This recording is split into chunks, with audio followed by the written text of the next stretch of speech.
So when you're telling me this stuff, this is more things that we need to bring on the show more, and maybe steps that people can take to understand life and death. Mm-hmm. You know, Because it's all part of it. It's not like yeah. people aren't going to die. Like everybody's going to, but everybody's so scared and nobody talks about it. And everybody's like some people I've talked to, they go, "I'm never going to die." And I'm like, okay, but Well, what about denial, but that billionaire right, that's spending $2 million, pumping all kinds of son's blood in him, doing the transfusions? He said he's going to live to what 120. Come on, I'd rather live a quality life. right.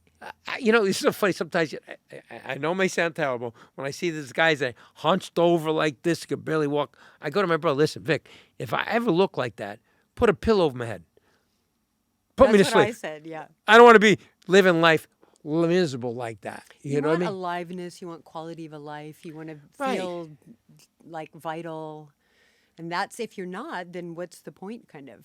But like my mother's frame of mind, she's prepared. She goes, I know you're okay, and your sister and Oh, brother be okay.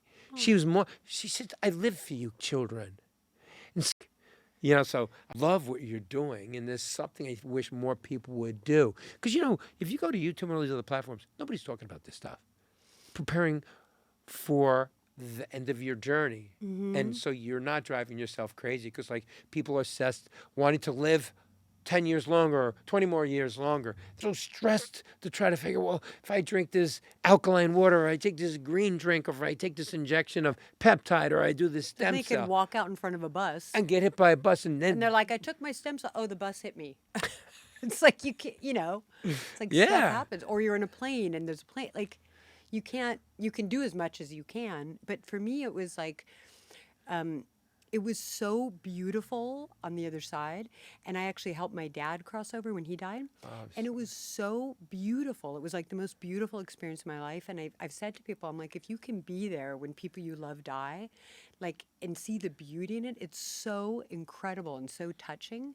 And if they're, especially even if they're ready to go, it's like this beautiful thing. And I think people miss that because they're so scared of it or so, that they don't embrace it and they don't accept it. So it's kind of turned into like something else. you never want to die alone. And I always impress that upon me that having the loved ones around you are the most important thing, especially when it's towards the end of your life, Mm-hmm. than anything else. The house, the money, the cars is nothing, Right. right? So the Well, purpose it has no value and you can't take it.